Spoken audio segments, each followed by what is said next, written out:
சீமான் sir சொன்னாரு, ஒன்று ரோட்ல இந்த பக்கம் நிக்கணும், இல்லை அந்த பக்கம் நிக்கணும் தம்பி, இல்லைன்னா அடிபட்டு செத்து போயிடும். அந்த ரோடுங்கிற ஒண்ணு மக்கள் பயணிக்கிறதுக்கான ஒரு பாதை.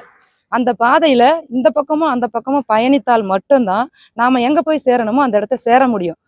இவர் இன்னமும் சீமான் எதையுமே ஒரு எம்பி எம்எல்ஏ கூட அடிக்காம இருக்கிறதுக்கு காரணம் அவர் ஒரே இடத்துல நிக்கிறதுனாலதான்.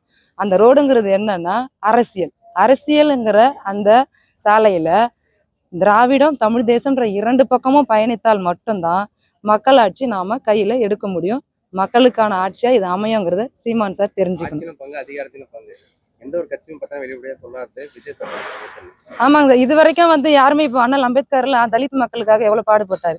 ஆனாலும் இப்போ அவர் இருந்திருந்தா என்ன நினைச்சிருப்பாரு, வேதனைப்பட்டிருப்பாரா இந்த ஆட்சியை பார்த்து, இல்ல சந்தோஷப்படுவாரு இந்த மாதிரி நடக்கிற விஷயங்களை பார்த்துன்னு தளபதி சொன்னாரு.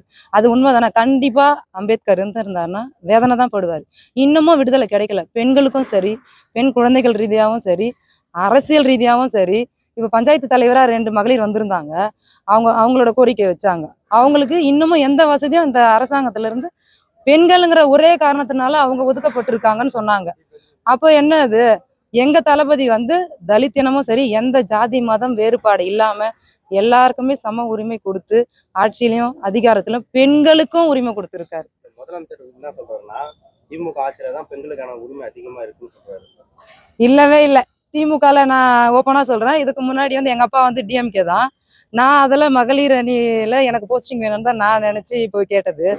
ஆனால் இல்லை, பெண்களுக்கெல்லாம் இதில் அந்த அளவுக்கு முக்கியத்துவம் கொடுக்க மாட்டாங்க, நீ ஏமா அரசியலுக்கு வர வேண்டாம். ஒரு சட்டமன்ற தொகுதியில் எத்தனை ஊராட்சி, எத்தனை வார்டு, எத்தனை பூத் இருக்கோ எல்லாத்துக்கும் ஆரம்பிச்சாச்சு. வர 2026 தமிழக வெற்றிக் கழகம் டிவிகே தான் ஆட்சி அமைக்கும் என்பது எந்த மாற்றமும் இல்லைண்ணா.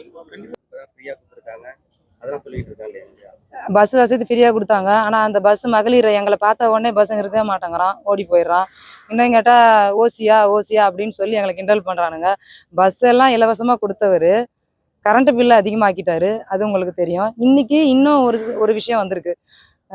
கிராமப்புறமா அந்த பஞ்சாயத்தெல்லாம் இருக்கிறத இன்னைக்கு அவங்களுக்கு அதை நகர்ப்புறமா மாத்துறாங்க.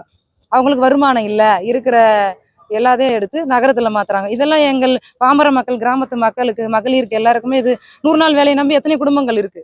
இதெல்லாம் எங்களுக்கு அது முட்டுக்கட்டையா தானே அமையுது.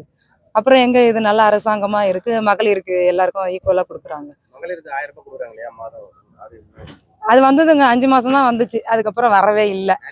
அதுதாங்க அந்த வருமானத்தை அங்க டாஸ்மார்க்ல வர அந்த வருமானத்தை வச்சு இங்க மகளிர் கொடுக்குறாரு. ஆனா அதுக்காக நிறைய திட்டங்கள்ல ஒரு அதிகமான விலைவாசிகளை உயர்த்திட்டாரு.